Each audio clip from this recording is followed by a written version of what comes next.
There he is.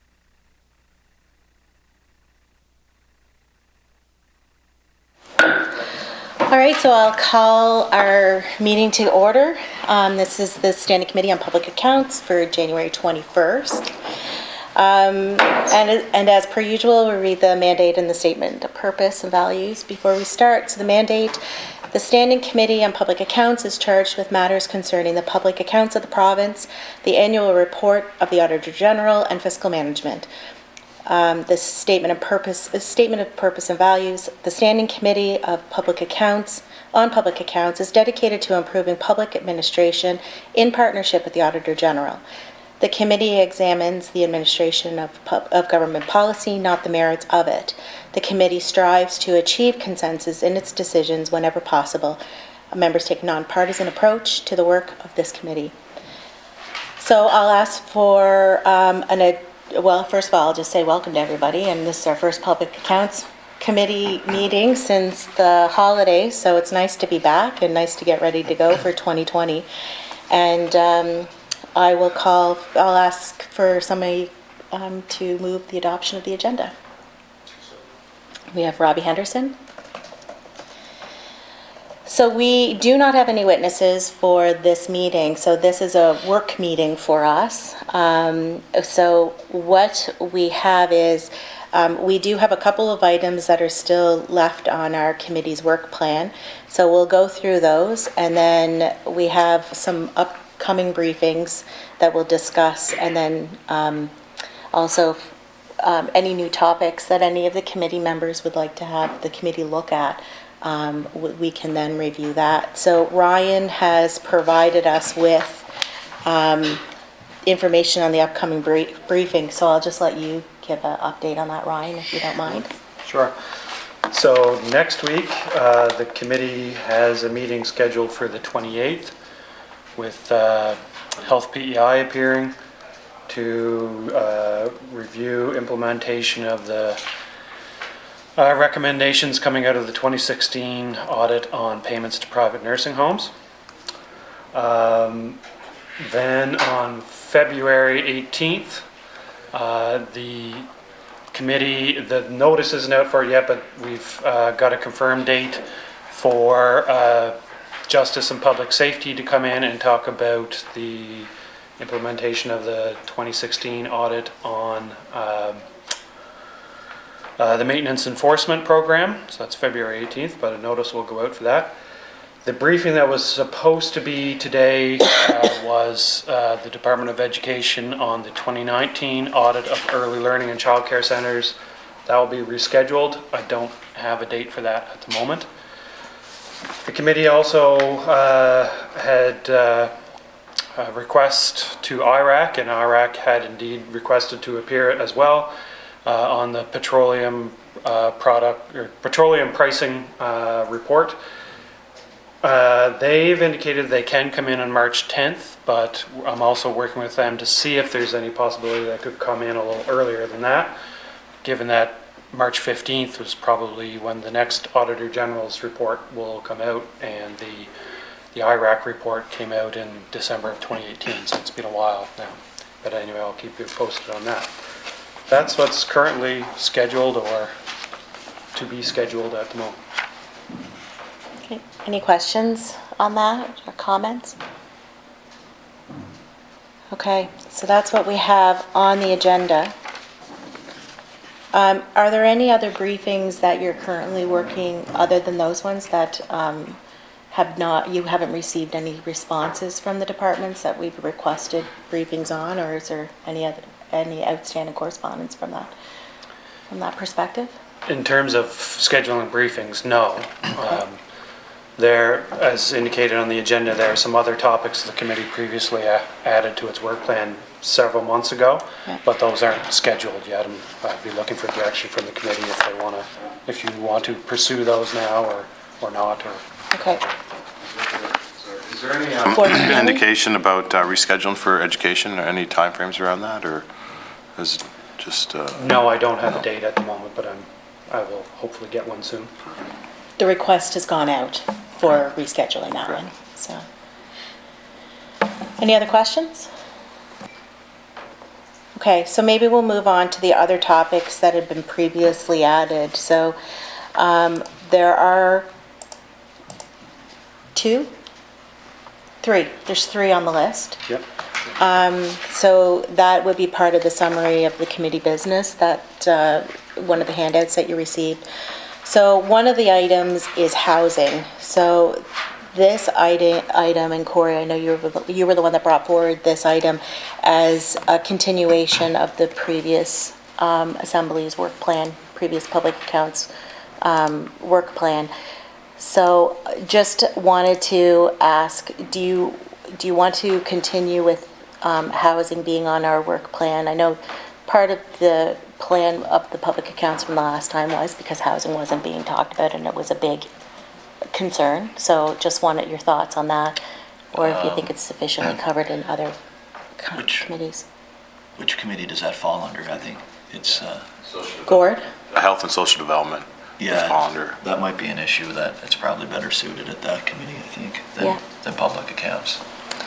Okay. Yeah. Anybody else? Gord? Yeah, I was just going to say, yeah, if we can find a way to talk about it here, Health and Social Development is the committee is quite backed up with issues for the next little while. Not sure how these committees can work in unison, or maybe get some lens or some focus on that. I understand our mandate and public accounts. If we can have a look at some stuff there, or encourage the Auditor General to look at some developments over the last couple of years around housing. Mm-hmm.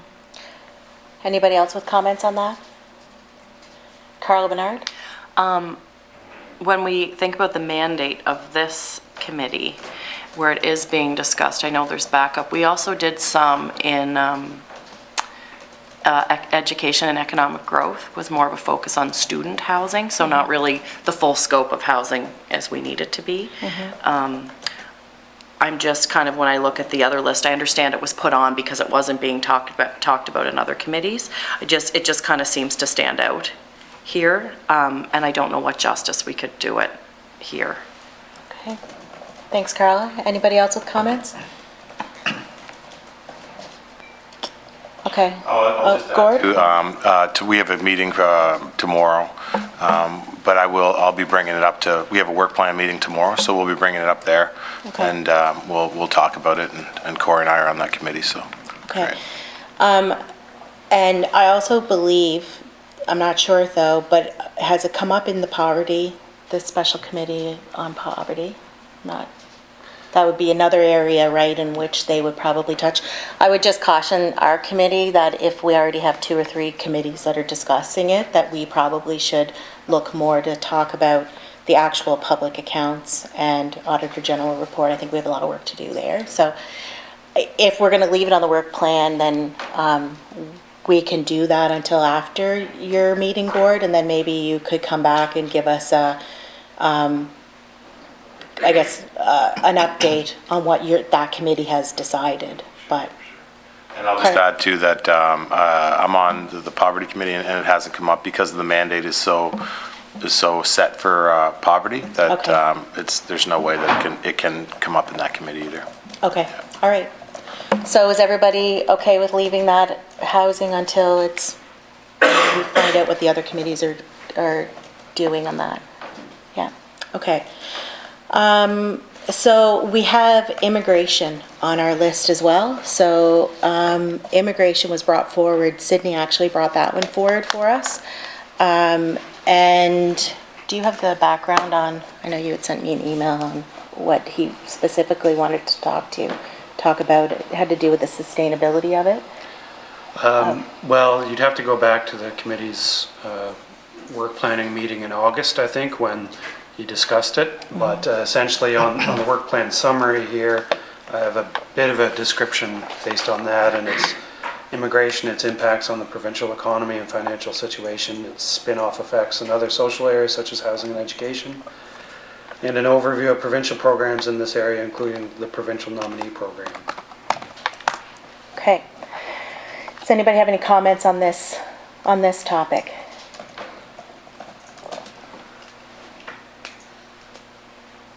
Okay, so Shall we keep Corey? I'm just wondering if maybe just leave it there for now until Sydney's here, and Sydney might have a bit more insight into what he wants to do, or if Okay. he wants to kind of continue with it or not. I just, I wouldn't want to remove it and then, he comes back and says where to go. Yeah, and I would agree. Go ahead, Gord. Oh, and I would say that it's important for us. I know there were some changes to that program, and we have to know how those, I think this is a nice place for us to talk about it and keep it on the work plan, and ask some people from the provincial government to come in that section, in that department, see how the changes have maybe improved the system or where we go from here. So, but it's up to the chair and vice chair to make a decision.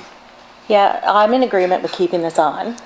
And one thing that we do need to be very aware of is this committee is very different from the other committees in that we can't ask a minister to come in. So when we do put something on our work plan, we have to know who we want to call as witnesses so that we can be very specific in the people that we call. And so I would agree we should have a further conversation when Sid is here. But one aspect of this that we could look at is we could call somebody in from IIDI that manages the PNP the PNP account, because there is a specific cash account within IIDI, which I know always carries a vast number of millions of dollars in it. So I think we should reach out to IIDI and have somebody come in and talk to us about how that account is managed and what's the impacts to the public funds based on that cash account. What's the balance of it? Who has approvals to withdraw from it, invest from it, that kind of thing. So I can't give you that name, Ryan, of who that is, but that would be the specific person that I think that we should talk to from that aspect. Is that fair? Whatever the committee wants. So does anybody have an issue with that, or everybody in agreement with starting there? Yeah? Okay. So, sorry to clarify, proceed with that? Proceed. So we will proceed with calling a witness from IIDI that has accountability for the cash account that's within the public accounts. Or IIDI. Rob? IDIs have a specific board and a chair. So, I mean, maybe... Do their and arms, yeah, they're GDE. Yeah, that's correct. So that's what I was saying. Maybe you'd be looking at the chair of the board and the executive director affiliated with the department with that board. Okay. Sounds good to me. How about the committee? Does that sound good? Okay.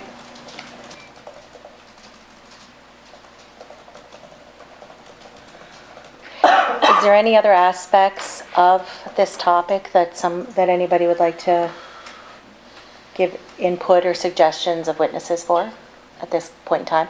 Happy to discuss it further. Carla, did you have? No, I was just thinking, at this point, I think that's a good starting point, and then that might raise other questions in our minds, and we can see from there. Okay. I think that's a good, solid start. All right. Any other comments on that? No, we're good? So the next topic that we had on our agenda, on our work plan, was having somebody from Department of Finance or Treasury Board come in and discuss the property tax and property tax assessments. So we hadn't prioritized that prior to reviewing the Auditor General or anything like that. And the other thing is we did not provide who we'd like to come in for witnesses. So I know, Carla, you were the one that brought that one forward. Do you have any suggestions of who you think should come in, or just somebody from the Treasury Board to discuss that? Yeah, I think so. Just kind of whoever could provide that brief overview. So I'm not sure if that would be Gord McFadden or would that be Judy Killam? I'm not sure who that would be, Ryan, but from the property tax. From property tax? Yeah. I'm not sure either, but I'm not, would it be the Treasury Board or would it be within finance? You have the Provincial Tax Commissioner as another person. I think the main thing is the committee should specify who or direct a request to the, perhaps to the deputy minister of, or the person in charge of Treasury Board for them to identify who. But the committee shouldn't direct a request to the minister and leave it open-ended for the minister to appear unless the committee specifically wants a minister here. Okay. And I don't think that's the ask, right? So if we send it to the deputy minister, asking the deputy minister who specifically has knowledge and oversees the property tax department, property tax assessment department. Does anybody have any comments on that or know who that might be? Or just send it? Go ahead, Rob. Like, there's probably some sort of a head property assessor, like Yeah. the value property. So that might be interesting to get a sense of how they actually determine what the value of property is in Prince Edward Island, and hence the taxes would be more the government to choose as to what the rate would be in that, but it's the assessment itself. Yeah, I would agree. Any other comments or thoughts? So is the committee good to start there, that we will find out who is the main person in that for property tax oversight? Okay. That was heads nodding, so we're in agreement. Okay, so those were the three. Did I miss any? No. I think that was it. So the next section is new topics that we would like to add to our work plan. So does anyone have any that they would like to bring forward? Carla? Well, given that Jane McAdam is retiring and leaving, it would be nice to have any briefings that we didn't have yet before, kind of to finish off her work. So, for example, it would be nice to have a briefing on the e-gaming file, as well as the audits done in 2018 in the Auditor General report, to get briefings before we get work plans, or maybe we do that at the same time. Okay. So there were three performance audits in 2018. Ryan, did they meet on the 2018 Auditor General report? I believe so. I can't Okay. quote you dates at the moment, but I think so. Okay. And did they bring any of the departments in or get work plans for any of the departments? Because I didn't see any from the correspondence that we received. Yeah, I may have to go back and, I'd have to go back and check, but I think there may have been action plans requested and received. I don't believe that any departments were brought in. Again, though, I'd have to go back and check our records. Okay. So 2 items there. So the first one is e-gaming. What does the committee think on that? I mean, just so everybody knows, if you didn't see, Jane McAdam is retiring, and she's retiring at the end of March. So I think that's valuable, Carla, to pull as much of Jane's wisdom and knowledge out of her before she goes. So does any thoughts from the committee on briefings? Go ahead, Ryan. I just might add that I believe the upcoming annual report of the Auditor General will have follow-up information on the e-gaming report. Okay. And I don't want to speak for the Auditor General, but she may be reluctant to come in before the publication of that annual report and talk about that, because she's responsible for providing the report to the General Assembly first before disclosing its contents to the Public Accounts Committee. So if we can just verify that. Sure.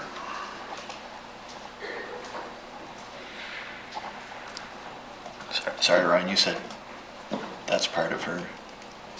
2020 report. Yeah, it would, so the gaming report came out in 2016, I believe, so as part of her follow-up schedule on previous reports, I believe it's expected there will be some follow-up information in the upcoming annual report.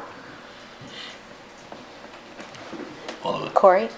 would it just not make sense to wait until she presents that report instead of I understand, but is she gonna give us briefings on everything she's done in the past 7 years before she retires? It's up to the committee. But no, I mean, I would understand, agree. But I guess I just didn't quite understand the point of it. But And I didn't realize it was 2016 that e-gaming's coming out. So she should be coming out with her first update on any reports from 2016 in the 2020. So with this 3 years passed, so thanks for pointing that out. So are we okay with that assumption for on the e-gaming one? Okay. Everybody else okay with that? Yeah. On the 2018 AG report, like I said, there was three performance reports there. My mind is not capturing, but Ryan, if you could see if action plans have been provided to us. How does the committee feel about reviewing 2018?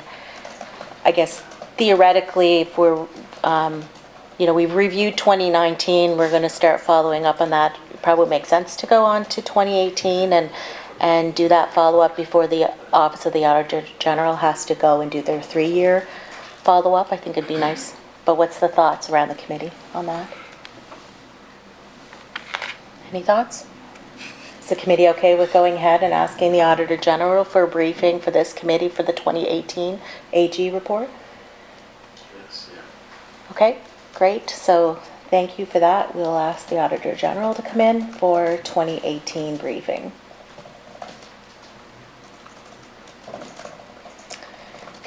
And if we want to stay on the topic of AG reports, I guess the 2017 AG report, our expectation would be that the Auditor General is doing her first year review, first year follow-up on any of those, so we'll receive a briefing on 2017 anyway. Okay. Any thoughts around that? Or any other? The only other item that I might put forward is, and I know, Corey, you just said how far back do we want to go, but I think the committee should kind of have a discussion on that. How far back do we want to go? Because the AG will only do follow-ups after 3 years and after 4 years, and then what is the accountability after that to ensure that a department has actually implemented them all? So does the committee want to have a discussion as to how far back we will go? Gord? I think that's not a bad idea. If we can talk to the staff there, and if they can flag anything that might be of interest in the past, and just direct our committee in that regard. You just want to make sure that the files are closed and organizations are moving in the right direction. So I think it's just maybe a discussion at this point, and something that we should put on the work plan to talk to the AG about, see if she thinks it has merit. Okay. Anybody else have any comments? So I did go back a little bit, and I did go into, we can go into previous AG reports to see their 4th-year follow-up. Ryan, I'm going to ask you, after the 4-year follow-up, am I right in assuming that the Office of the Auditor General does not do follow-ups after that?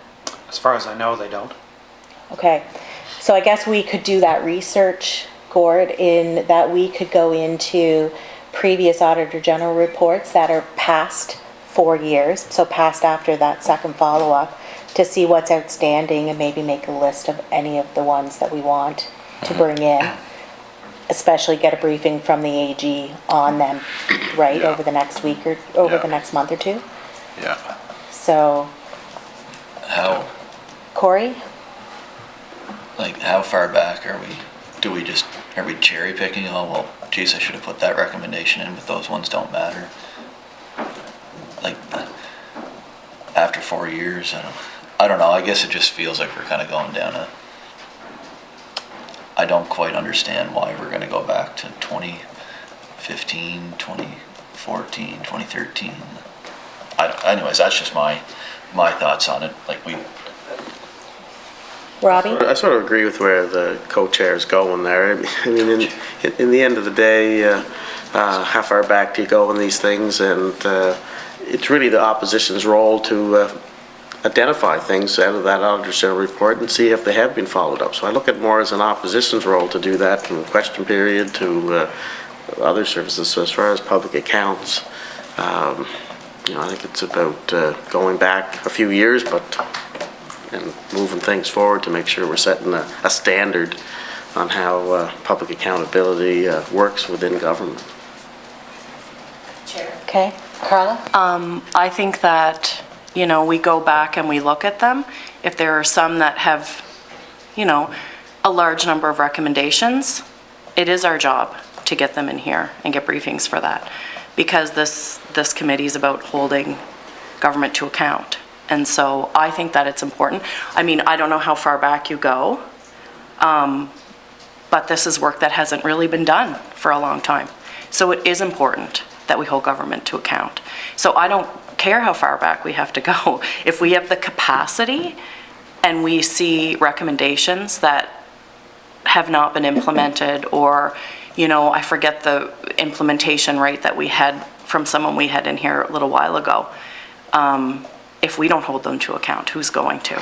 So I think it's important if we have the capacity. Thank you, Carla. Any other comments on that?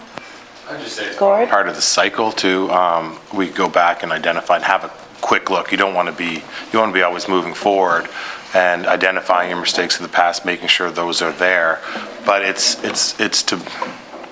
the one thing I would say is that those would come on future work plans, and if we can identify issues, then they might get put up a little bit higher on the priority list in the future to make sure that they're staying accountable.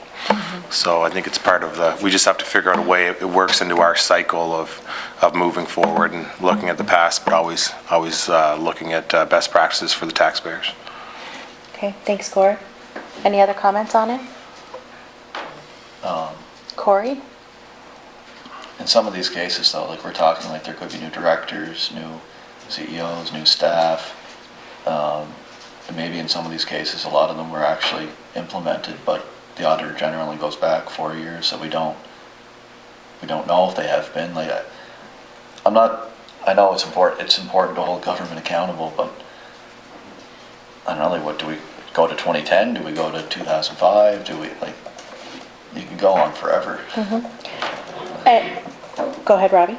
Well, yeah. I guess that's, I'm saying the same, is where do you draw the line on this? So, I mean, 4 or 5 years probably would be sufficing from my perspective, but. Okay, any other comments? So my comment on this would be 4 or 5 years, so the Auditor General follows up 4 years after the fact, then I do think we have an obligation to pick up from the Auditor General. She thinks that it's important enough to go 4 years back. So if somebody is 5 years after, knowing that the Auditor General is not going to follow up again, where is the accountability to actually implement a recommendation that the Auditor General has stated is still valid? Because I'll be honest, I did go back into 2012 and 2013.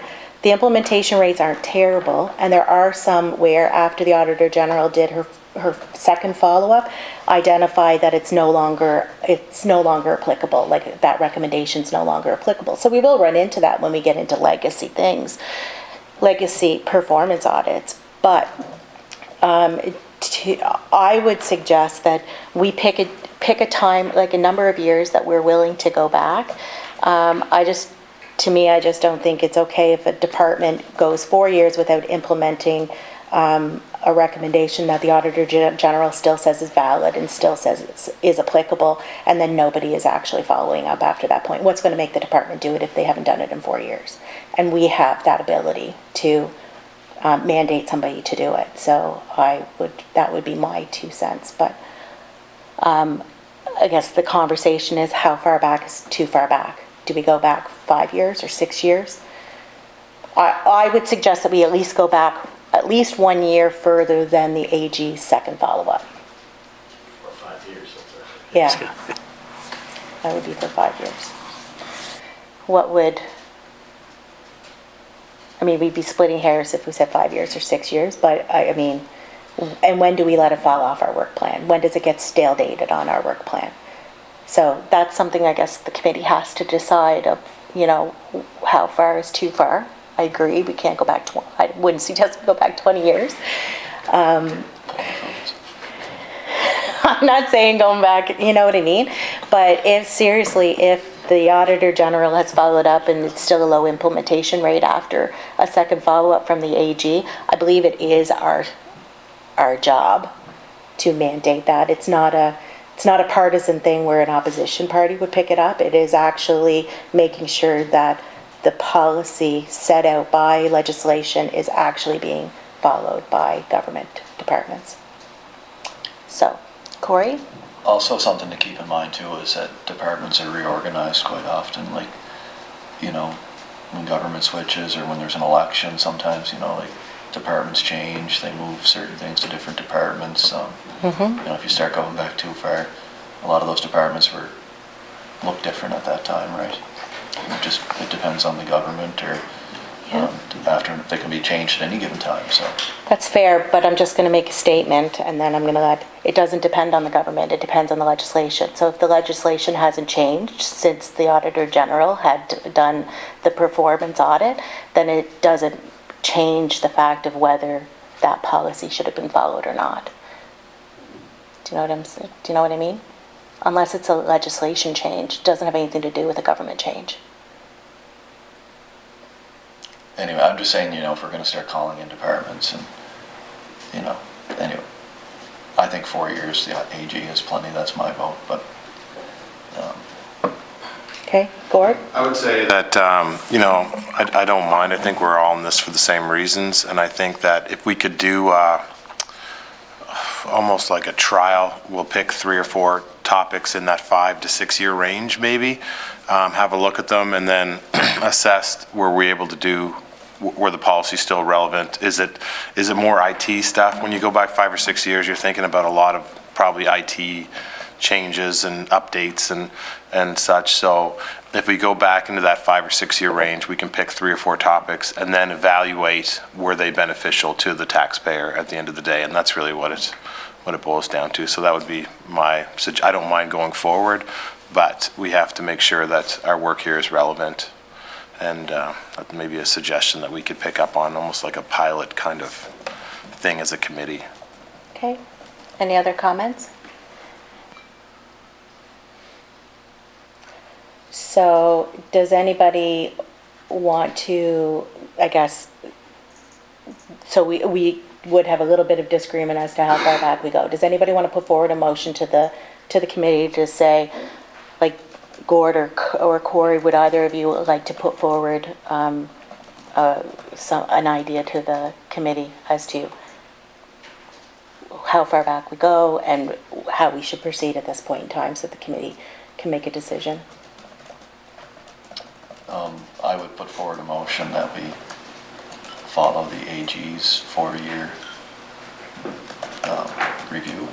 I guess is that'd be the proper wording, Ryan? As in, just keep with the review that she does Yes. in her annual reports. Yeah. I don't see a problem with the wording. I think the committee has been doing some follow-up on the 2015 audits, which she reported on in her 2019 report. Yeah. So that motion wouldn't, if I understand it correctly, the committee wouldn't be looking for anything further. From the 2015? Yes, because the committee has looked at the 2015 already. Yes. We have called in Yep. from 2015. Yes. And we've completed that business, right? Yes, I think so. I think they've all been in. So 2016 would be the next. Right. And the committee's working on 2016 now. Yeah. So we've called them all in. So under that motion, would we recall them? Like, would we do another follow-up, or would we just say, no, you're okay? Because we had one where they had only implemented 1 of 9 recommendations over 4 years. and we followed up with them. So would we do another follow-up on that? I don't know how many follow-ups do we get into. For the Auditor But I General also was don't two, want to, right? I don't want to So- restrict the committee to, No. I don't want to. Gord? And I think this is the thing where if at all we're talking about the topic, we would have to look back to like 2014 or 12 to 18 months prior to our mandate, our 4-year mandate. And that's really what the motion would be describing. Are we going to look back into those previous reports? And it's just picking a time frame that the committee wants to look at. And what I'd suggested is looking back into that one time and then evaluating, was it beneficial as a group? So that would be the motion that I would look at, is between a 12 and 15 or the 2014 report to see if there's any merit to look at those and follow up with those groups. Chair.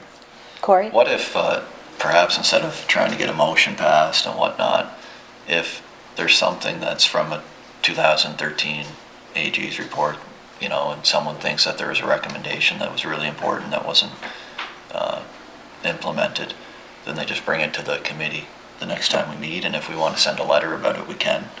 I don't want to restrict the committee from being able to go back, but I also don't want to make it a routine thing to go back 7, 8 years, 6. But if there's something that someone thinks is important enough that, Carla might come to the meeting and say that I reviewed the 2013 AG's report and I see this in education didn't happen. Could the committee send a letter, and maybe we send a letter and they come back and say, we did eventually do this, or, but I don't know if we need to kind of get into, I guess, calling the AG in, let's get a briefing on this report, and let's call people in, and that's where I come from on it, but I don't. Okay, thanks, Corey.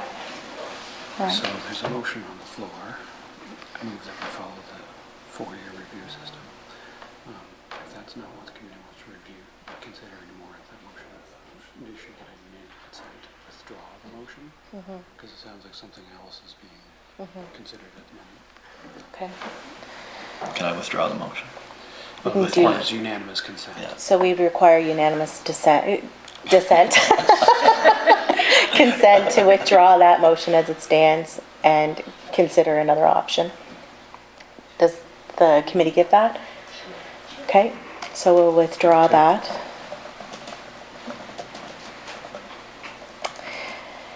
So what I'm hearing is the committee can, maybe the committee members go back into previous AG reports, or even if we want to consolidate to see what's outstanding still in previous reports, going back a certain number. I can commit to going through. I seem to find it a good hobby to go through old AG reports for some reason, and bring back what was after, like the second follow-up on the AGs over the last, I don't know how many years. I'll surprise you. Does that sound good? And then we can just talk about it. If there's any that are super low, then we can review it. Is that, Carla? Oh, I'd just like to add that sounds good to me too. Whenever you suggest going back, it is overwhelming. However, that work not being done, I like to go through it, and if there's anything that stands out to us, we get them in. But also looking at this as this isn't something permanent. It's not something we're always going to have to go back and do, because we're just doing such an outstanding job as the Public Accounts Committee now, that hopefully here on in we'll be able to kind of stay on top of just the regularly scheduled things. That's a good point. Any other comments? Okay. All right. Gord, do you? Could I bring up something new, or do you want to keep? Yeah, so I think what we'll do is the next meeting, Sure. we'll just have an update on what does the second follow-ups look like Yeah. over the last number of years. And Yeah. okay, any other comments on that before we close it off and we move on to other topics? The next agenda item? Were you going to say something? Yeah, just clarification. I'll do it. Individual members should review those previous pre-2015 reports, or you want me to do that? Individual. I think so. That's what I think, yeah. Okay, Yeah. sounds good. Okay, shall we close that then? Okay, those, that went down, go ahead, Gord. Good So discussion. other new topics? Yeah, I would just like to maybe talk about putting the financial implications of Hurricane Dorian on the list, how much the province spent, get some people in to talk about the financial commitment, what impact it was on the storm. Did we use the allocations of funding properly? Just from a financial term, that was a lot of, it was an unfortunate situation, but did we manage it well as a province and as a government? So I'd like to put that on the work plan, to talk to somebody about the finances spent around the hurricane in September. Okay, I'll put that out to the committee to discuss.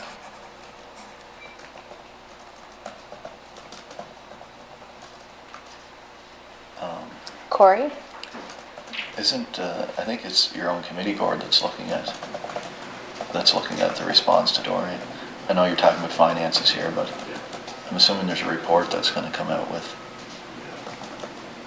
Yeah. Like, I think there's still technically, you have like 3 to 4, I think there's quite a time frame that you can still, municipalities can claim expenses or whatnot. So would even have a total of what it would be? I don't. Yeah, Cool. and they're going to talk about the how our response was to it. So I just thought I'd put it out for discussion. I mean, there was a great deal of turmoil to the province, and I think this would be a good idea about how we can allocate and how we spent the funds around that. And I think this is a good place to talk about the financial aspects of it, how the public dollars were spent, more specifically, were they allocated across the province fairly, and how we respond from a financial aspect, and how we spend taxpayers' dollars in here. So just out there for discussion. Okay, any other comments or questions on that? Rob? I'll just add in one comment, I guess, I would be somewhat curious to know exactly how that whole emergency funding comes forward. I mean, obviously there must be some sort of a formula that the federal government applies and the province applies. So it is, and what actually qualifies, because certainly I had people that came into my constituency office thinking that they might have been qualifying for some repairs to, say, a potato warehouse, or I guess I was told by Minister of Forestry to put my own claim in for trees that blew down in my own woodland. Now, I did not, but so it would be nice to know what actually qualifies and what's the process that goes with that. And I would also understand that there is quite a time lag, so I think the government accepts applications and they have certain deadlines for when. So the MLA, Corey, is saying that there's still maybe opportunities for municipalities to submit applications. I think it's agriculture and fisheries. Okay, could be. Anyway, yeah, so I didn't know that, so I guess some clarity around that wouldn't be a bad thing from my perspective. Okay. Any other comments? If I can offer my 2 cents, I do that frequently, don't I? If I offer my 2 cents, I think this committee works well off of reports. And so I think one of maybe what we could do is, as a committee, send a letter out to ask if the financial impacts will be something that will be a measurement in that report for us to be able to review at a later date. And if it's not, then I would say that we could look further into it. But if it's already going to be something that's in that report, then instead of us trying to dig into what the numbers are, go ahead, Rob. You're sort of saying that it might be a worthy thing to have in this committee, but it might be premature to do a review yet, just based on the fact that some of the deadlines and some of the spending isn't done. Is that what you're saying? Yeah, well, yeah, those 2 I don't cents? disagree. Yeah, I mean, I don't, it's up to the committee to decide what topics we want to talk about and what we want to keep on the agenda. And so if everybody agrees to keep an item on the agenda, I just caution with this committee to do its own research if there's already, just similar to the AG, you know, if the AG is going to come and give us an update on the 2017 recommendations in March, instead of us calling a bunch of witnesses in to try to do that, if there's already somebody that's pulling the information together for us to review, I think that that's a better way for us to spend our time, rather than us trying to be the ones that are giving an audit view on something. That would just be, I don't know what everybody else's thoughts are on it. Gord? Well, maybe, I agree. I think it would be good to get that report, and maybe in that letter, we could say that we're asking for clarity. Nobody knows what's going to be in that report or what it's going to cover, and that a Public Accounts Committee is looking for detailed financial statements about all avenues of that, what hit our island. So then we can work from there. You know, nobody knows when the timing of that report's going to come out. So, but we should be aware and have it on our work plan, and maybe start the letter writing process to know that we're interested as a committee. Any thoughts from everybody? Carl? I agree. I think it should be on our work plan. It would be nice to have the numbers to back it so that we're not doing our own homework. Okay. That didn't sound right, but you know what I mean. Our own research, yeah. Yeah. To whom should we direct such a letter? Okay. So who would we like to address the letter to? Justice. Public safety. Isn't that the lead department on that? So EMO. So it could be EMO through Aaron Campbell. Yeah, something just popped in my mind. If the committee will just let me say it, but I think we should know, has the RFP actually been rewarded, and who was it rewarded to, right? Because then if we have the ability to, whoever is managing that RFP, and what is the scope of the project because they should have a scope statement of what's included and have done a requirements document around what it is that they will provide to the province as a response. It's usually how when you tender for something, you identify what will be in that. So I guess even if we saw what the RFP was and who it was rewarded to, and so who would have been managing that tender process, that RFP tender process?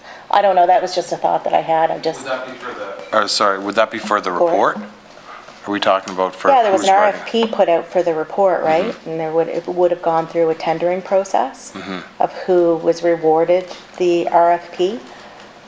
And then, so there should be a scope document of what the province has actually gone out and asked for as a report. There should be some sort of requirements document in there of what's expected to come back. So if we were to, whoever is managing that portion of it. Well, maybe we could get that. Maybe this committee should ask for that in the letter.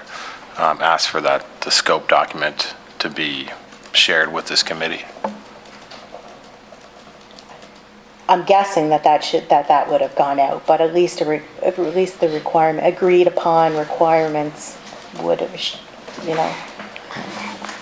So I guess who would we be asking? So whoever is managing that RFP, the request for proposal process, and that project manager for that project. It's probably EMO, I would think. Okay. Rock, yeah. I guess it would be EMO, but Yeah. Campbell or Gord? Lois Thompson, maybe just send the letter to him, and then it can trickle down to the department head or the Minister of Justice, Yeah. Public Safety. Knowing this, I would think of Deputy Minister rather than the Minister, but Maybe CC'd to Mr. Thompson. Rob? Isn't sort of EMO, Aaron Campbell, sort of it's under the guise of a government department, but it's kind of has its own entity and how it operates, so that's why I'd be thinking maybe it's more within EMO itself, but I guess I just don't know enough about that. So I think the decision we need to make is, I think we've agreed we want to know what components are going to be coming back in the report when it comes to a financial perspective, from the financial perspective. and who has identified whether that component will actually be in the report or not. So does that help you with who we're asking? I might suggest writing to Minister Thompson, the Deputy Minister, and the head of EMO within the department. Okay. The same letter, and it can be worked out among them. Gord? At this point, can we ask directly when the report is scheduled to be completed from this committee? A clear timeline so we can add that. I have not heard anything, and I think it's important from this committee to figure out when specifics are. I would like some dates at this point. Out to the committee, any issues? Any comments on that?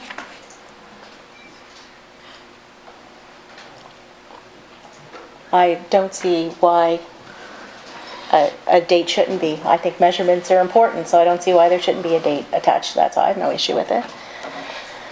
Okay, so we'll ask for whether financial impacts to Islanders is included in the report, as well as a timeline, a date that the report is to be complete. Okay, anything else to add? All right, perfect. Great, thank you. Okay, any other new topics? I just have a question, Chair. Sure. Natalie? When do we expect the AG, the 2020 report to be released?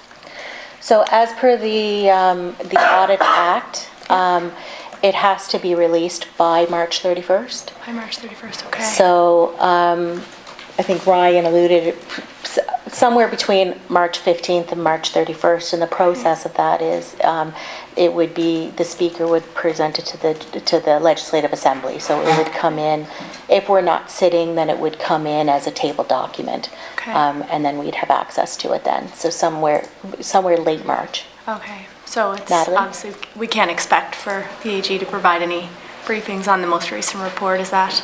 Because I was under the impression earlier that we would be anticipating that, but that's, Yeah. with her retirement, that's likely not going to be the case. Well, then we would go out to the Office of the Auditor General to have somebody to come in and give us a briefing. So there would be an expectation still that Sure. even though we'd be going through a hiring process, that office is still Responsible. running as usual. Yeah, no, that's absolutely fair. I was just, given the conversation, I was just under the impression that we were expecting her specifically to come in, but Yeah. that makes sense, that naturally we'd have somebody from the Would love office. to have her come in, but, Exactly. you know, No, that's fair. she's chosen a That's different fair. path. So, It is actually March 15th that it's mandated to come in. So I'll retract what I just said. Ryan's just saying it's March 15th March that it's 15th, okay. mandated to come out. So Yeah. somewhere, I didn't realize that. I thought it was It's in the March Audit Act. 31st. Oh, I misspoke. So No. in the Audit Act, it's March 15th. My apologies to the committee. okay, thanks. All right. Any other comments on that, or, so any other new topics? Do you have any new topics? Okay. So a couple things that I would like to add is we have software called GeoLink that has a cost to Islanders to do any searches on property ID numbers, identification numbers, and there is a cost to Islanders. I would like to have indication on whether that's a cost recovery, the cost to do those searches, whether it's cost recovery, if there is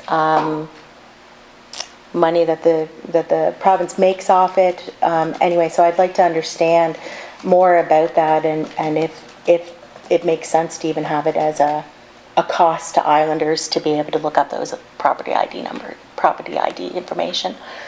So thoughts? Go ahead, Rob. So are you saying that government charges you to go in and get that? Because in the department up at Access PE, I know Larry, just anybody goes in and they get the information. I've never seen a fee for that. Yeah, so online, you can look up online. If you do an online search, then there is a cost to it. But if you go in person into one of the offices, then there isn't a cost to it. Yeah. So it's just, are we making it inaccessible to some islanders who may not be able to go into an office to look up information on different properties?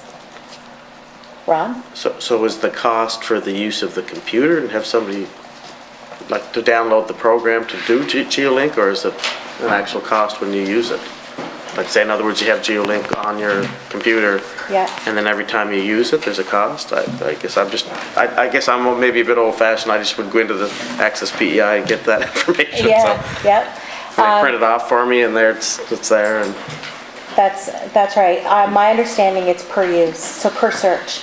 So you're charged if you are at home and looking up property information. Maybe you're looking to purchase a property, or maybe, if you go in under your own account and you do that search and you're doing it online, then there is a cost. But if you travel into an Access PEI location and do that, then there isn't a charge. So it is having access to an Access PEI office or down at the. So I'm interested in knowing, should there be a cost, right? Or should I, if you're capable of driving into an Access PEI location, then there isn't. So why would there be online as well? fair, yeah. Anybody have any thoughts or any? And I'm fine if it's just a letter into the department to ask, what is the basis? Like, why do we charge for people to do things online? Okay. Are you good there? Does that enough information? I believe it's Treasury. I know when you go into the corporate registry office, or it might be there. I can find out and send you. You don't think it would be land? Like, to, once again, Rob? it might be under the It might be land under department, land, agriculture, yeah. land and environment, or agriculture, land, and public safety. Yeah. Once again, don't know for certain, but that would be my first inclination, it would be under land. Yeah, I agree. Yeah. Can look at Okay, we'll look into that, so thank you.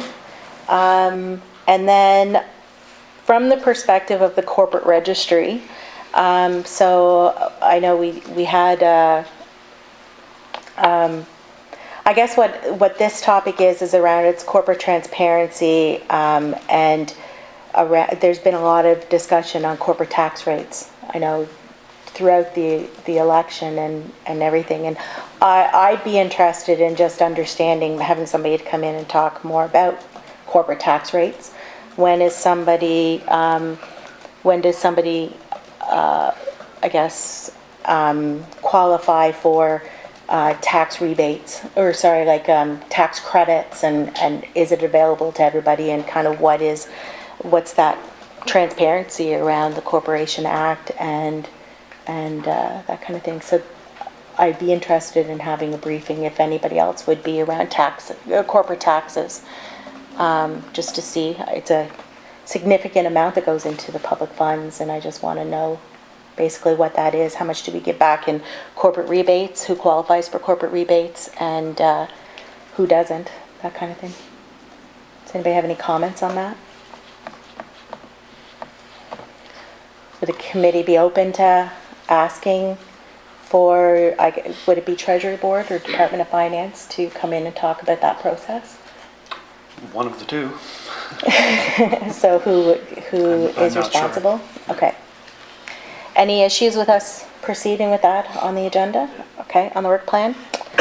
And the final one that I would like to add to the work plan would be having IIDI come in and just talk about their operation. And they manage millions of dollars of funds. I know that they are a GBE, and I know that, you know, they're not a government body, but I'd be interested in getting a briefing from that organization to see how it works and how are those funds collected, dispersed, what's the oversight, what's the accountability in that area. Anybody have any issue with doing something like that, or are we in agreement? Yeah? Okay. All right, so that was all I had to bring forward. Did anybody else have any topics? Okay. So if nobody else has any other topics to the work plan, to add to the work plan, number 4 is to review correspondence. So we do have a request for action plan for the procurement of goods for government. That would be memorandum number 1? No. No? Do you want me to explain? Yes, I do. Yeah. So that bullet Dr. point Ryan? there refers to a request that the committee submitted back in late September to finance for an action plan in response to the 2019 procurement of goods for government departments audit. The committee submitted requests for action plans for all the audits from 2019, and it has received the other action plans from other departments, but it hasn't received this one. So it's been more than 3 months now. So does the committee wish to do anything further on that?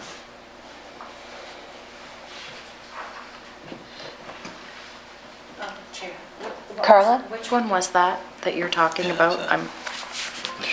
I'm sorry, there's no correspondence in the package Okay. related to this particular thing. This is a letter that the committee sent out in September, and it hasn't received a reply to its request for an action plan. And back when the committee reviewed its practices going forward, one of the policies that it put in place was after 3 months have elapsed and the committee hasn't received a response on something, should the committee ask again? Should the committee seek an appearance, some other action? Corey? What was the letter to? It was Finance. Finance on, Procurement of Procurement of goods for goods. government departments.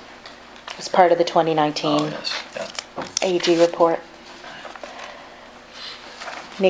Gord? I say we send them a letter and say we would like correspondence within 14 days.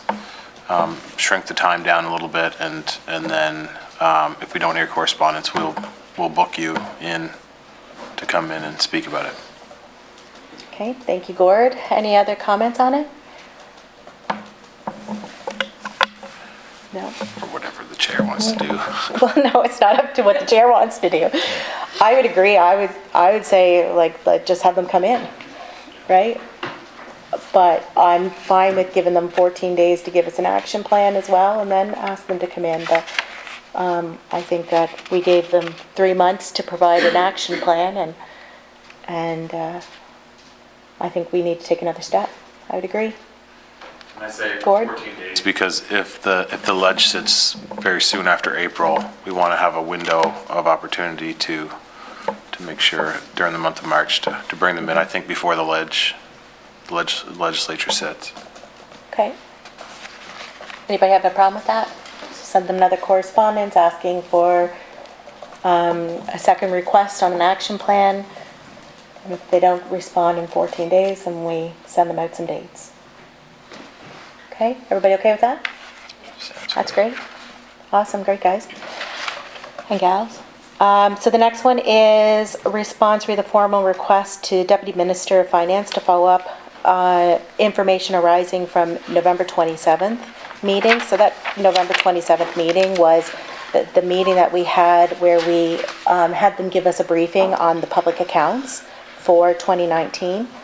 And there was a difference of opinion from the Auditor General and the Comptroller, yes? The Comptroller as to the AG, I don't have the recommendation in front of me here, but essentially what it is the AG had requested budgets should be presented on the same basis as consolidated financial statements. So what that means is in the audited financial statements, in the consolidated financial statements, you'll see the actuals and you'll also see the budget numbers. And so that gives you the ability to compare, actuals to forecast. However, with the government business enterprises, they do not provide the budget estimates in the audited financials, and the Auditor General's statement is around transparency. And although it's not a vote on the budget, it is having the budget, the budgets presented in the same way, so that we would just see them lined up through the audited financial statements. So we had asked for the comptroller to provide us their reason as to why they wouldn't want to provide that view and to implement the recommendation by the Auditor General, so that we could provide that response and then potentially have the Auditor General come in with the comptroller and discuss why, right? So the correspondence from Judy Memo 3, is Memo 3, the very first letter. and it's the very first letter under Memo 3. Basically, reviewing the transcripts of the hearing on November 27th, she believed that the committee's questions were responded to at that time. Many items were discussed during the hearing, therefore we would ask that the committee send a formal request to the Deputy Minister detailing the specific items that the committee's looking for, that they are looking for confirmation or more information on.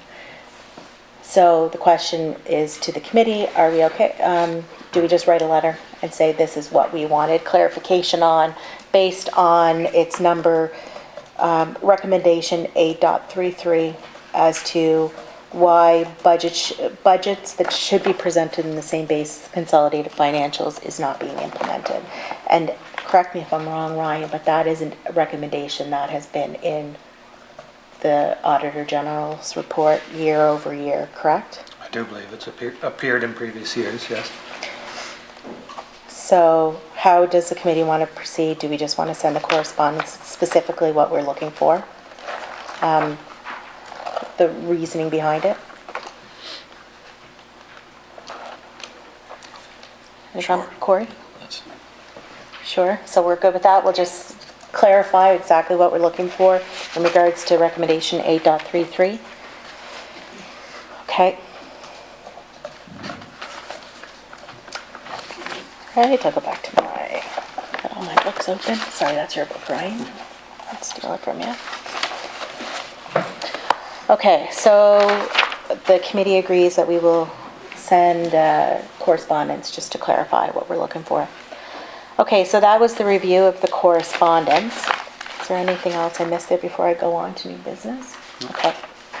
So the next item on the agenda is new business. Does anybody from the committee have any new business that they'd like to bring forward? No? Okay, so if that's Gord? Something, maybe we could discuss in camera something. I mean, the Auditor General is retiring after a certain time frame. Maybe as a committee we could discuss doing something a little bit special for her as she heads off into the sunset of retirement. So that's the only new business I would have. Heads off into the sunset. Better days ahead.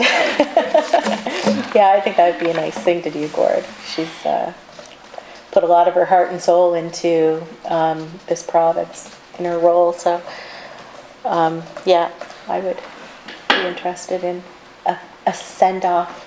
Absolutely. All right. Good idea. Anybody else have anything that they'd like to add before we adjourn?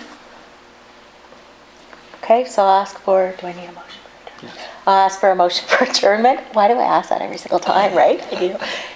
Who would like to motion to adjourn? Good, Carla? Okay. All right. So thank you very much, everyone.